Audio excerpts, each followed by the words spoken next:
On October 22, 2025, the press room at Indonesia's Ministry of Defense was electric with anticipation. The air was thick with tension as the world's eyes turned to Jakarta, waiting for a decision that could alter the balance of power in Southeast Asia. Journalists from around the globe filled every seat, their cameras trained on the podium, eager to capture a moment that would soon make headlines worldwide. The sense of expectation was palpable, as whispers of speculation rippled through the crowd. Defense Minister Prabowo Subianto stepped forward, his expression resolute. Without preamble, he delivered the news. Indonesia would purchase 42 J-10C Vigorous Dragon fighter jets from China, marking the nation's largest ever military aircraft deal. The announcement sent shockwaves through diplomatic and military circles, both regionally and globally. Newsrooms buzzed with urgent updates, and analysts scrambled to assess the implications of this bold move. For years, Indonesia had been courted by major powers, France, the United States, and South Korea, all eager to secure lucrative defense contracts. Yet, Jakarta's decision to partner with Beijing signaled a dramatic shift in its strategic alliances. This was more than a simple procurement. It was a declaration of strategic independence, a message that Indonesia was ready to chart its own course in a rapidly changing geopolitical landscape. Political analysts debated the significance of the deal. Was Indonesia pivoting toward China, or was this a calculated, pragmatic choice to modernize its air force on favorable terms? The question dominated headlines and talk shows. Minister Subianto highlighted the advantages: competitive pricing, rapid delivery schedules, and crucially, a promise of technology transfer that would boost Indonesia's own defense industry. As the world watched, the roar of the Chinese Dragon was set to echo across the Indonesian archipelago. The deal marked not just a new chapter for Indonesia's military, but a turning point in the region's strategic future. Indonesia, the world's largest archipelago, stretches across a vast expanse of more than 17,000 islands scattered between the Indian and Pacific Oceans. This sprawling geography, with its thousands of miles of coastline and remote outposts, makes defending the nation a monumental challenge. The sheer distance between islands means that any military response must be swift, flexible, and capable of covering vast areas, often with little warning. To meet these unique challenges, Indonesia adopted a free and active foreign policy, which has shaped a uniquely diverse air force. Over the decades, the country has acquired aircraft from a wide range of sources: the United States, Russia, Britain, and South Korea. This eclectic mix was intended to give Indonesia flexibility and independence on the world stage. This patchwork approach was a direct response to painful lessons from the past. During periods of international tension, Indonesia faced embargoes that left its air force grounded and vulnerable, unable to access spare parts or technical support. By diversifying suppliers, Indonesia hoped to avoid ever being caught off guard again. However, this strategy came at a steep price. The result was logistical chaos, aircraft with incompatible parts, separate maintenance protocols, and the need for multiple training programs. Costs soared as the military struggled to keep so many different platforms operational, and efficiency suffered. Pilots and crews found themselves stretched thin, constantly adapting to new systems and procedures. Maintaining readiness across such a diverse fleet became a daily struggle, impacting morale and operational effectiveness. As the 2020s dawned, Indonesia's leaders began to recognize that this model was no longer sustainable. The world was changing, and so too were the threats facing the nation.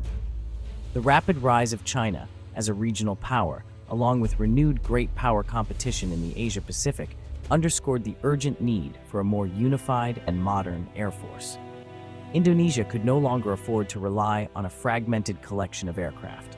The goals shifted decisively from simply amassing a variety of aircraft to building a coherent, integrated, and truly lethal fighting force capable of defending the nation's interests in a rapidly evolving region. The patchwork quilt of the past, once seen as a strength, now had to be replaced with a streamlined, modern fleet. Old aircraft were retired, and the focus turned to interoperability and advanced technology. This realization set the stage for Indonesia's most consequential military procurement yet, a bold step toward transforming its air force for the challenges of the 21st century. With determination and a clear vision, the nation was ready to embrace a new era, one defined by unity, strength, and a renewed commitment to defending its vast and vibrant homeland. By the early 2020s, Indonesia's aging fighter fleet was becoming a liability. The Minimum Essential Force program called for a modern, technologically advanced air force. Indonesia needed a multi-role fighter to secure its skies and maritime interests, especially in the Natuna Sea. The new jet had to be a 4.5 generation platform, advanced, networked, and a leap ahead of legacy aircraft. But this was about more than hardware. Indonesia demanded technology transfer and local industry involvement. PT Dirgantara Indonesia was to play a key role in assembly and maintenance. The selection process balanced capability, cost, and industrial cooperation. The stakes were high. Indonesia's security and technological future depended on the right choice. For years, Western analysts doubted Chinese fighters, citing a lack of combat experience. That changed in 2025 when Pakistan's J-10CEs clashed with Indian Rafales and Su-30s over Kashmir. The J-10CEs, equipped with AESA radars and PL-15 missiles, outperformed expectations. They demonstrated superior situational awareness and electronic warfare, achieving favorable results against top-tier opponents. The combination of advanced radar and long-range missiles proved lethal. The J-10C was no longer just a paper tiger. It was a world-class, combat-proven fighter. For Indonesia, this real-world validation erased doubts. The J-10C became a leading contender, its battlefield success tipping the scales. The Dragon had shown its teeth, and Jakarta took notice. The J-10C represents the pinnacle of China's single-engine fighter technology. Its AESA radar gives pilots unmatched situational awareness, crucial for patrolling Indonesia's vast airspace. The jet features a modern cockpit, advanced electronic warfare, and stealthy design elements. Armed with PL-15 missiles and precision-guided munitions, it's a true multi-role platform. Critically, the J-10C's cost is far lower than Western rivals, allowing Indonesia to buy more jets for less. Lower operational costs make it sustainable for a large, dispersed fleet. The J-10C's performance in Kashmir erased doubts about its combat effectiveness. For Indonesia, it was no longer just a budget option, it was a smart, strategic choice. China wasn't Indonesia's only suitor. As Indonesia sought to modernize its air force, the world's major powers lined up, each eager to win Jakarta's favor and secure a lucrative defense deal. The competition was fierce, with each nation showcasing its most advanced fighter jets and promising strategic partnerships. France pushed the Rafale, sleek, powerful, and packed with cutting-edge technology.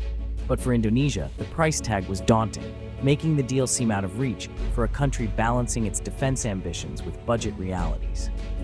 The US, meanwhile, offered upgraded F-16s and the formidable F-15EX.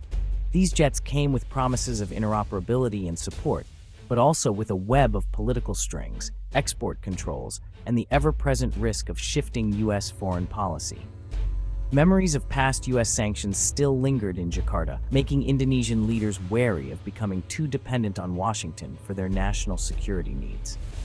Turkey's TFX was an intriguing option, but it remained unproven, still years away from operational readiness. South Korea's KF-21 Boramae, while promising, was mired in disputes over costs and technology transfer, slowing progress and testing the patience of Indonesian negotiators. Each Western offer seemed to come with a fatal flaw, whether it was the high cost, restrictive conditions, or uncertain timelines. Indonesian officials found themselves frustrated, sifting through proposals that never quite fit their needs.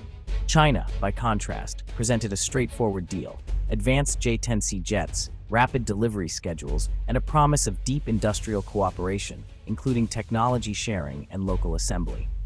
The West's complicated, expensive, and often conditional proposals left the door wide open for a new partner to step in. China seized the opportunity, offering a comprehensive package that addressed every Indonesian concern: cost, technology, and strategic independence. For Jakarta, the choice became increasingly clear: The Chinese offer checked every box, making it the most attractive option on the table. In the end, the Dragon's offer was simply too good to refuse, marking a new chapter in Indonesia's defense story. China's winning formula was simple: speed, technology, and flexibility. The J-10C could be delivered within 2 years, far faster than Western rivals. China promised deep technology transfer, local assembly, and a maintenance hub in Indonesia. Even sensitive source codes would be shared, giving Indonesia real sovereignty over its fleet. Financing was creative: long-term loans and even commodity barter, easing the budget burden. The J-10C's combat record sealed the deal. Indonesia was buying a proven winner. More than a jet, China offered a strategic partnership on Indonesia's terms. It was a masterstroke of defense diplomacy. Indonesia's purchase of 42 Chinese fighters is a seismic shift for Southeast Asia. It signals to neighbors and rivals that Jakarta is charting its own course. For Vietnam and the Philippines, it's a wake-up call. Alignment with Beijing can bring rapid modernization. Australia and the US are quietly concerned about interoperability and data security. Indonesia's Air Force now straddles east and west, complicating joint operations. The deal raises questions. Is Indonesia drifting into China's orbit, or just hedging its bets? Regional arms races may accelerate as neighbors respond. The balance of power is shifting, and the Indo-Pacific's future is being rewritten. Indonesia's decision marks a new chapter in regional competition. At its core, the J-10C deal is an assertion of Indonesian sovereignty. Jakarta is refusing to be boxed in by great power politics. It's choosing its own path. The Chinese offer was the best fit: advanced, affordable, and fast, with real industrial benefits. But the risks are real. Integrating Chinese jets with Western and Russian platforms will be a logistical headache. The Air Force could become divided, complicating operations and partnerships. The ultimate paradox: could Indonesia one day use Chinese jets against China in a Natuna Sea crisis? This is strategic hedging at its boldest, maximizing options, maintaining independence. Whether this gamble secures Indonesia's future remains to be seen. But for now, Indonesia is flying its own course in the turbulent Indo-Pacific skies.